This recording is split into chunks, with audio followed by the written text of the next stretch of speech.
Great. Okay. Buongiorno. Good morning, everybody. Before I start, I have to warn you that I have a bit of a throat infection, so my voice is failing me.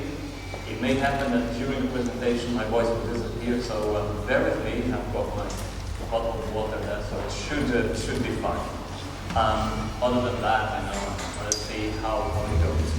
Let's talk about the future of teamwork. What is that? We believe that teamwork is essential, it's important, but it's being affected, it's being impacted by lots of trends in today's world.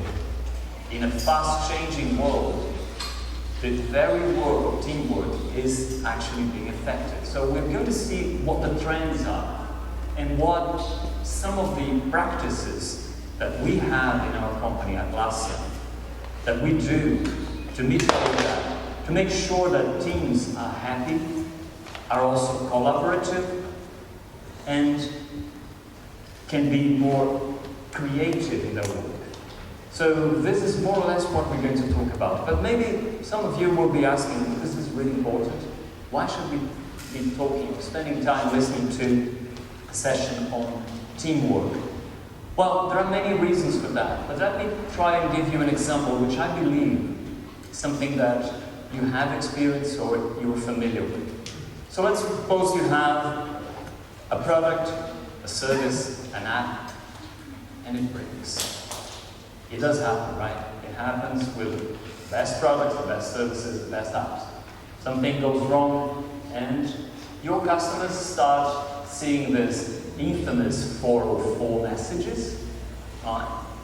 And they will also start writing very nice messages in social media about your product, about your service, about whatever. And of course, the support ticket starts flowing in. Now, what about our teams? What are we doing about this? Well, we've got the support team drowning in tickets, and we have the dev teams, trying to put out the fires. And whilst the support teams are trying not to drown in all those tickets, and the dev teams are not trying to get burned, trying to put out the fire, they forget to work together. They forget that actually maybe the solution is something in between. And here's where it becomes a rift between the two teams. That's what in the US in particular they call it working in silos. It's nothing too serious, too bad. It does happen. It's common in organizations, especially if you grow. But what we see is that we come from an idea of all teams working together, especially when you're a startup, when you're small, or you have a small team in one department. And these teams start dividing themselves up, especially in technical and non-technical ones, and then on, dividing the teams. Now, whenever something goes wrong, and things, again, do go wrong sometimes, unfortunately, this becomes a us and them sort of story. It's that finger pointing that doesn't help anything. So in an ideal world, what we would like to have is this teamwork in which the various teams of an organization are able to communicate with each other, are able to learn from each other. And in order to achieve that, we need to be open to learning things, open to sharing our failures, not only our successes, but our failures as well, and trying to work together. Because we live in an unpredictable world. It's changing every time. It's no longer, that world that we had 15, 20 years ago. It's changing, it's ever very demanding. It's dangerous in the fast pace of the change. Things like, can you be open all the time? Because if you're not available to your customers 24 hours, you may be missing something. The competition will take lead, and so on. And just having your product as such is not enough anymore. You have to delight the customers, right? You can't just have a standard product, you have to customize it to their liking. So it's very, very demanding. So, I like this analogy that years ago we could be like Fred Flintstone, right? We could work from 9 to 5. At the end of our day, we would hear a siren, and we could say yabba-dabba-doo and rush home and enjoy our life and have dinner with Wilma or go play bowling with Barney. That's no longer possible. Now we're more like the Incredibles. We need to work as a team and we need to be flexible and stretch ourselves and have superpowers in order to achieve the results that we need. Right, so that's what I would like to talk about today, the future of teamwork, and I added in an agile world. Not so much agile as in the Agile Manifesto with the technical side of methodology, but in agile in terms of the changes, the fast-paced changes. Let me introduce myself. My name is Cavalcanti. It's actually Vladimir, but everybody calls me Vlad. And I'm a channel manager at Atlassian. Let me just clarify a question that might be, in your minds right now about my name, because that's the story of my life. Everyone asks me, where do you come from with such a weird combination of names, right? Vladimir sounds Russian, so are you Russian? No. Cavalcanti, well, that could be Italian, right? Yeah, well, yes, I have ancestors, Italian ancestors, but I'm not Italian either. So where do I come from? Turns out, to most people's surprise, I come from Brazil. And they're like, oh really, so can you play football? No, I can't. It's even worse, right? It's really confusing. So whenever someone asks me where do I come from, I say, do you want the short version or the long version? Anyway, so this is the short version. I've been living in the Netherlands for 24 years, and I joined Atlassian about 7.5 years ago as a channel manager. Now, what does a channel manager do? Channel manager is responsible for partners. We have a model at Atlassian in which we work with local partners. So my job is to recruit new partners, to nurture the existing partners, to bridge the culture of Atlassian with the culture of the local partners. That's the most exciting part of my job.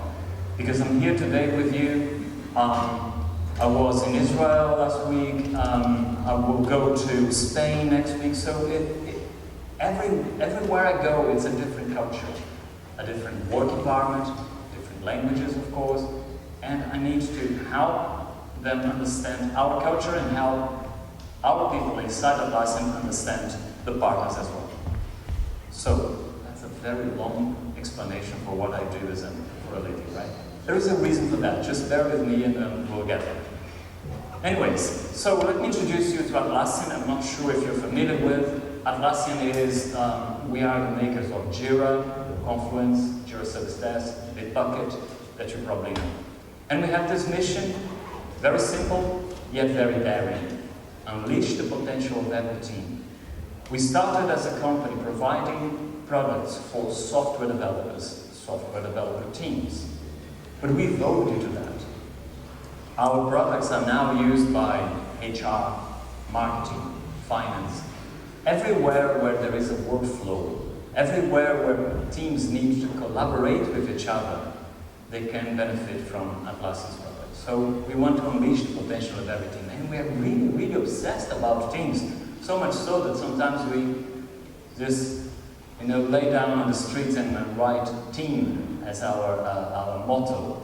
So excited we are about this. And we've been helping customers from all over the world, from all sectors, for all sizes, to unleash that potential, to work together as teams. And yes, we provided them with lots of technology help together with our products. Again, Confluence, Jira, Bitbucket, Jira Service Desk. But sometimes we forget, even we and our customers as well, that when our founders, Mike and Scott, created Atlassian, they were also concerned not only on the technology side of the solutions that we were offering, but on the human side of it. Because that's the most difficult one, that's the hardest one. Because yes, you can solve a technology issue at your company, But when it comes to solving the human part, it's another story. And we know that all this talk about teamwork is nice and everything, but it's not easy. It's very, very difficult. It's much easier to work by yourself, right? You don't have to share anything. You don't have to explain anything. You don't have to learn anything new. But by working with teams, that's exactly where we grow. And that's what we believe that makes a difference between a good company and a great company. So we want to be this great company. Are we already? Maybe not. We're not perfect. What we're going to share with you today are some ideas, some practices that we implement in order to learn and improve this teamwork thing that I'm talking about. But we do that by experimenting. And we have to accept that by experimenting, most probably 50% or even more of our experiments, they fail. So we try again, we learn, and we try again and again. That's the idea that I want to share with you. And some of these ideas, practices, may or may not apply to you. I hope that you come out of this inspired rather than with, a prescription of what to do. Because we believe that this great teamwork that we perceive is the result of these three things: the right people, the right products, and the right practices. So we believe we have the right people. We are very strict when hiring. We praise a lot for the cultural fit of the candidates. And we also believe that we have awesome products. So we have the great products. But what about the practices? That was something that we started thinking about 4 or 5 years ago, when we noticed that we were growing very, very fast as a company. And our teams were starting to work in silos, like we saw before. That was a dangerous moment in which we said, well, okay, we need to do something now, otherwise we'll just, become a good company with isolated teams. We're not working together. We'll have all those conflicts. So how can we improve that? So we set out, and internally, we created what we call the Atlassian Team Playbook. That was the result of a lot of discussions, a lot of interactions with different teams, and we came up with a list of what we call attributes. So, for example, for a project team, we came up with some attributes that we believed would indicate the health of the team. Things like shared understanding were usually on the red side. Shared understanding meaning, do we all, different teams, same team, do we all understand what we need to do? Do we all understand where we're going, what we need to achieve, what the outcomes will be? The answer was always, but anyway, there were also other attributes that we say, okay, this is all right for now, this is more or less, and this is bad. This is sort of going to the doctors and having a diagnostics, right? Diagnostics of your health. In this case, of the team's health. It started with the project teams, but the other teams caught wind of that, and they were like, hey, we want to do that as well. And they all created their own set of attributes. So technical and non-technical teams too. But as I said, this is just, the diagnostic. Great, what is the medicine? What is the treatment? How can we really improve and get better? So we started creating what we call plays. So these are practices for us to practice as a team and really uncover those issues and resolve it. And then, someone said, great, wow, this is really getting somewhere. We are improving our team's health. We are practicing. This is going the right way. But what about our customers? Can we also share that with them? Because as a writer I like very much, Richard Barr once said, you teach best what you most need to learn. We needed to learn that. We needed to improve. So we said, why not share this with the rest of the world? So we made it public, and you can take a look at that at atlassianteenplaybook.com. It's free of charge. And again, there are practices that we implemented, work for us. It may or may not work for you. We may need to adapt it. But I'm going to talk a lot about these practices along this presentation as I illustrate how we try and address some of the issues that our teams are facing. Right, let's talk about technology, which is one of the main factors that is affecting teamwork today. It's fast changing, right? We learn something today, it's no longer relevant, tomorrow we have to learn something else, and then something else comes. It's like, shooting on a moving target. It's very, very hard to keep pace on.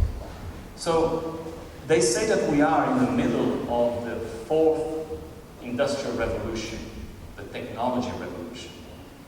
And here is where it becomes interesting and almost funny, or almost sad, depending on how we look at it, because there are two streams, right? There are the dystopians, and there are the utopians. The dystopians say that all this technology thing, the utopians, I want to talk about the utopians first, because that's what, because there is a punchline on the dystopians. The utopians, they believe that all this technology will help us work less and less. They will help us improve our lives, shorten our work days, work weeks, work months. Funny, because I don't know about you, but I don't have the feeling that my work week is getting any shorter because of technology. Actually, it's getting even longer. See that, even my voice is fading. So, then there are the dystopians. The dystopians say that because of technology, we'll all lose our jobs. We'll be jobless because we'll be replaced by algorithms. They say that if you can explain in one single sentence what you do for a living, what your role is, you can be replaced by an algorithm. Now that's why it took me so long to explain what I do at Atlassian as a channel manager, because I don't want to be replaced by an algorithm. Now, this is all interesting and so, but we don't know what will happen in the future. We don't know who is right, the dystopians or the utopians. We really don't. What we do know is what's happening now. We try to understand what is happening now, rather than trying to predict the future, which is a hard thing to do. We try to observe the trends that are happening. And these trends include things like competition and disruption. We're going to talk more in detail about this, but think about Uber, think about Airbnb. They are disrupting their markets. They are disrupting everything, right? And faster pace of innovation, as I mentioned before, everything is changing very, very quickly. You have to innovate. The motto is innovate or die, right? Customer expectations, always on. Yes, we saw that. 24 hours open. You have to delight your customers. You have to really be on all the time. Distributed teams. I don't know about your companies, but we have offices in various countries, and even a single project is led by teams in different locations. That brings challenge, and that brings also the need to create collaboration tools like we do in order to increase the productivity of these teams, increase the communication and the collaboration itself. That's one thing. Partnerships, yes, we have to partner with even the least likely sort of companies. So if you know Atlassian, you know that we, many years ago, about 7 years ago, we acquired a company in the chat space called HitChat, and we launched that product. Then we evolved into another product called Stride, again in the chat industry. But we realized, despite our efforts, despite our investments, that we were losing ground to the key player in that space, and that's Slack. So we decided to step away from the chat space, and we partnered with Slack, with our competitor. So that's something that some people think, but how can you partner with your competitor? Well, it was the right thing to do, so that we can focus on what we do best in other areas. And if this is going to bring value to our customers and to everybody else, so why not? So sometimes we have to do that. And last but not least, the war for talent. Everyone wants to hire the A players. No one wants the B players, the C players. We always want. but it's becoming a very tough one. Our partners, our customers are always talking about that. Where do we find the right people? It's not easy. So all these trends translate into what I want to focus on in three things: tenure, disruption, and innovation. So let's look at each one of them. First one is tenure. For us non-native English speakers, this is a funny word. So tenure is, in this context that I want to talk about, is all about the post, the role, the time that you spend in that position. Is that really important, or is initiative, the actual work that you do, more important? So we try to move away from this traditional, classical structure of a company, a pyramid, in which it's very hierarchical, to a structure in which small teams start having relevance and work together, and then communicate with other teams, and then across the teams, and that fosters collaboration. But beyond collaboration, it fosters one thing that we think is essential to improve teamwork, which is accountability, in the sense that, hey, I am responsible for my teams, for my company. I have an important role. Our team has an important role. It's no longer, it doesn't matter what I do, if I'm a channel manager or a design manager or whatever.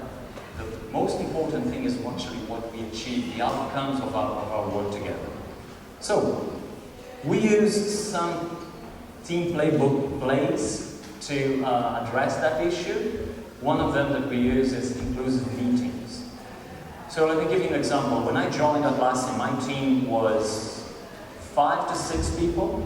We are now 20, and we have some aggregate teams that support us, the so-called program teams, sales teams. So we became a very large team to get into a room, or even to agree on a time to meet together. So we try, in order to have everyone be inclusive in the meeting, have a say in the meeting, we try to break it down in smaller teams. And an example of that, one of our colleagues, he's a very senior, very experienced person with lots and lots of experience, and we are eager to hear from him. We need his feedback, but he is an introvert, very much so. So whenever he is in a large meeting with more than, say, 10 people, he shuts off completely and listens. He's smart, again, he listens and he provides information later, but we want his interaction. So the way to do that is to break up the teams in smaller ones, run some practices that we can, motivate everyone to talk. Like, for example, an agenda. Rather than having a specific set of agenda, we have questions instead. So that people will come to the meeting with, hey, that question, what was that all about? What can I say? Some ideas, right? And then participating in a meeting is very important.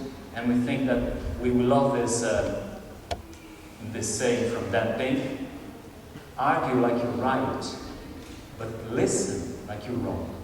So if you have an idea, defend that with passion, really, really push for it. But when it comes time to listen, be open, not defensive, and listen as if you're probably wrong. That could be something to do.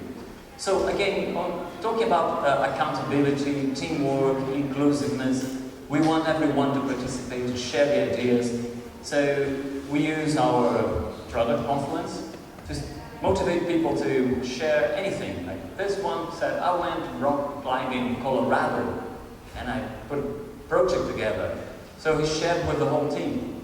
Is that important work-wise? Maybe not, but that's important human-wise. So all of a sudden he had messages and comments from everywhere in the company, from the CFO to the team manager. It doesn't matter. It's just that, we connected. We feel that we're doing something together. And then another way that we use is, of course, you say, what's the news about it? Everyone does that, right? In an agile world, yes. The stand-ups are like, a normal thing already ingrained in your practices.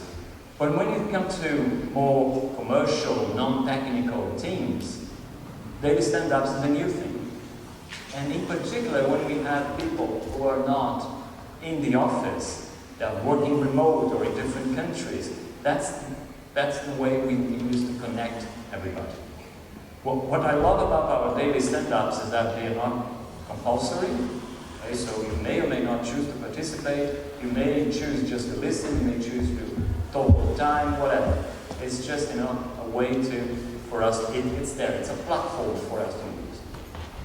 And then, having a company such as an Atlassian, and again, talking about integrated teams, when a newcomer joins the company, we have this buddy idea, someone who guides you through the company and says, these are the people you have to talk to, these are the people you should not talk to the first week, things like that. And then once that is done, we have the beer bike. Meaning that you take a bike, load it with drinks, maybe beer, maybe soft drinks, whatever, and you go across the office, offering that to your colleagues just to connect with the colleagues. So that's another idea. Right, moving to the second point, disruption. We're always thinking about that. Are we disrupting the market or are we being disrupted? So let me tell you a story that you may know. Blockbuster and Netflix. I don't know if in Italy Blockbuster was famous, but in many countries they were, right?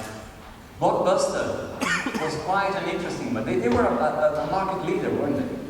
But what I read is that back in 2000, the year 2000, they were making $800 million in late fees.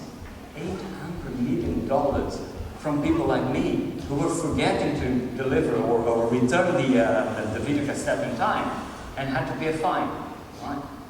And that the same year, 2000, they had the opportunity to acquire Netflix for $50 million. They didn't do that. Well, the rest we know is history. You know what happened, right? They went bankrupt. Netflix is growing and growing every time. But this is not only the most important part of the story. The most important part of the story is this. Blockbuster had a project for streaming called Total Access. And yet, they didn't carry that forward. Why? Because they didn't want to lose those $800 million for doing nothing. It was too easy, right? They were in that comfortable zone. They didn't want to disrupt themselves from within. And they lost the train. So we always was concerned about that at Atlassian. And whenever we have ideas, we think like, okay, we need a practice for that. Let's go into a disruptive brainstorming. I'll leave the details for you to check in the Atlassian Team Playbook, because this is a very interesting practice that entices the discussion inside the teams to break barriers. If you have an idea, maybe, that idea is not really the right one, but, let's bring something into it. It's a very, very efficient and productive play. Right, the last one is innovation. What is innovation? Now, someone said that innovation in the past was a result of the mad geniuses, right? Someone really crazy who's coming with the craziest of the ideas. That was the innovation as we knew it in the past. Now then, probably in the 60s, 70s, even 50s, these labs from HP, IBM, and Intel were very famous, right? They had all these brains inside an ivory tower, and they were creating the next big thing. It was a step forward from the one mad genius to now a group of people, but it was still them and the rest of us. And we believe that now innovation comes from, too fast. Everybody should contribute to innovation. That's what we try to achieve at Atlassian, because sometimes we forget that innovation is a result of failed projects. Like the Newton. Anyone remember the Newton? Yeah, it was something from the probably 90s, 80s, and it flopped, right? It didn't work. But maybe the Newton gave birth to the smartphones that we know today. Right? There are also stories like the Post-it which apparently an engineer from 3M was trying to develop a very strong adhesive and came up with a very weak one. And years later, another engineer picked it up and said, hey, I can do something with it, and created the proposals. And then there are those kind of innovations that we thought should never be created, but then again we have to live with them. And those are these selfie sticks. Why? But how do we motivate people to innovate? You know, what do you do? Offer them money? Not really. The way we develop Atlassian is to give people time and space. So we create this quarterly initiatives called Ship It. During 24 hours, we stop everything, and technical and non-technical people can create something new. So, some of our products were created by that, like Jira Service Desk. Some of the features of our existing products were created and continue to be improved by that. But there were also some nice and funny things, like this, for example. This is the DJ Kanban. So, he came up with this idea of using a Kanban board to use as a DJ table. So controlling, as you can't hear the sound, but you can get the gist of it, right? The drums and the bass and everything, the vocals, so mixing it together. Great idea. So it didn't become a successful product, but it doesn't matter. It was an initiative that went together. And another thing that we played with some time ago, we have in front of our meeting offices. We have this meeting room, we have this iPads, right, where you can book the room. And when it's idle, it was done into this. So how are you feeling today? So we started measuring the satisfaction of the teams. But then someone said, hang on, we have to keep on asking the right questions, not on how you are today, how do you feel today, but start asking the right questions, like, how is your boss treating you today? What do you think about your boss? And then you can indicate that in a clear way. Or we have many parties after the Atlassian party. How are you feeling today? That's an important question. So again, funny things, trivial things, but that motivates people. That creates accountability, creates great teamwork. So with all these trends that we've seen, we don't know what the future lies ahead of us, what the best solution is, but we can only observe and try to act upon what we know today. And again, thinking about the fact that great teamwork is the result of the right people, the right products, the right practices. Right now we're being closed and then we have everything. Sorry about that. And we are looking into the future, but as I said, the future is difficult to predict. We can only think about what we know today. But how do we get there? How can we actually get to this point that we want to evolve? The answer is simple and yet complex. It all relies on you. You as a company, you as a person, you as a team, to change it, to make things better for yourselves. We have a value that says, be the change you seek. So that's exactly what we're trying to do. And also remember that it's very important to learn new things, but the challenge here is to unlearn stuff. You will need to unlearn to adapt. You need to unlearn to evolve. What you know today may not be enough for you to be where you want to be in a few years. And remember that innovation is not only for those guys up there in an ivory tower.